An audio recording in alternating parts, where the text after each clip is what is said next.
Long ago, in the heart of a frosty winter, a queen sat by her palace window stitching a tiny garment. A sudden prick of the needle drew 3 crimson drops that landed on the pure white snow gathered on the sill. Staring at the vivid red against the dazzling white, she murmured, "I wish for a daughter with skin as pale as this snow, lips as bright as this blood, and hair as dark as the ebony frame of my window." Soon, her wish came true.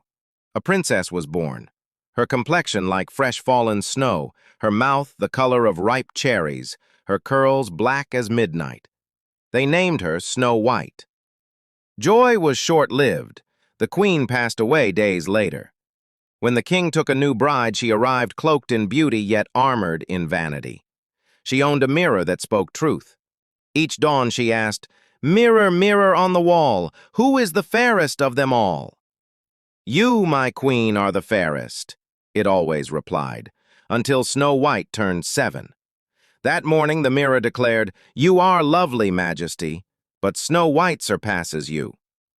Rage twisted the queen's heart. She summoned her huntsman.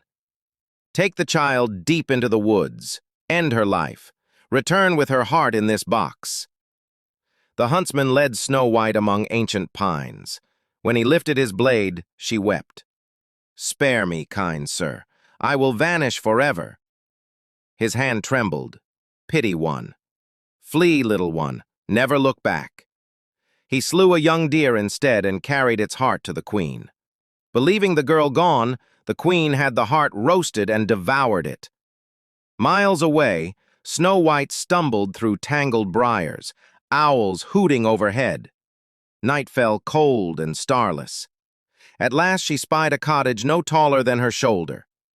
Inside, 7 tiny chairs, 7 tiny bowls, 7 tiny beds. She tasted a spoonful from each bowl, sipped from each cup, then climbed into the smallest bed and slept.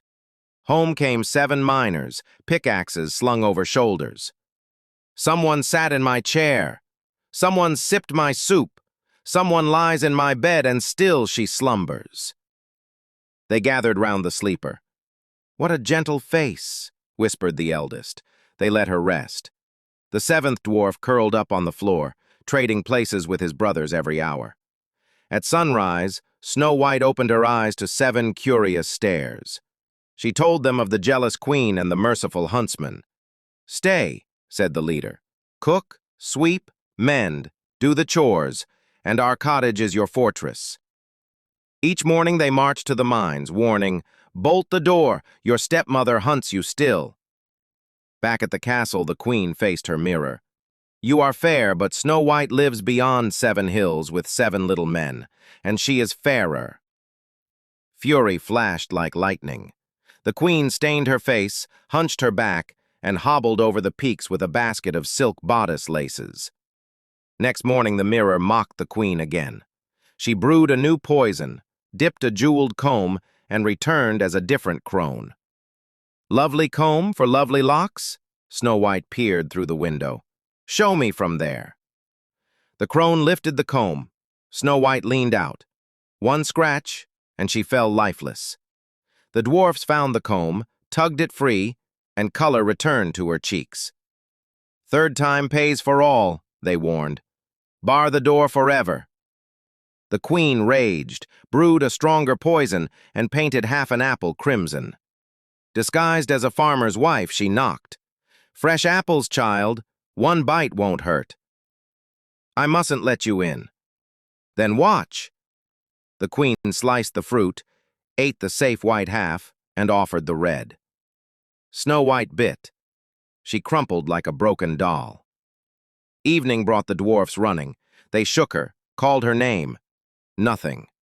For 3 days they wept, then crafted a coffin of crystal and set it on the mountain, one dwarf always on guard. The mirror finally granted the queen peace. "You, and only you, are fairest." One golden afternoon a prince rode the forest path. He saw the coffin and the maiden inside. "Who is this princess?" he asked, reading the golden words. "Snow White, daughter of a king." "Give her to me," he begged. "I will cherish her memory." The dwarfs refused, then softened at his tears. As servants lifted the coffin, a wheel struck a root. The jolt dislodged the poisoned fragment from Snow White's throat. Her eyes fluttered. "Where am I?"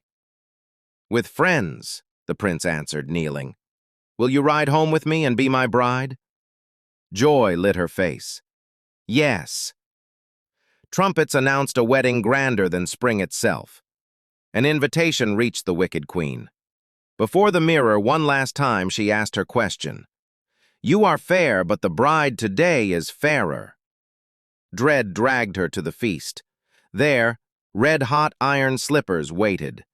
Guards forced her feet inside. She danced in agony until she fell, never to rise. Snow White and her prince ruled with open hands and open hearts. The 7 dwarfs became honored guests, their tiny chairs forever kept by the palace hearth.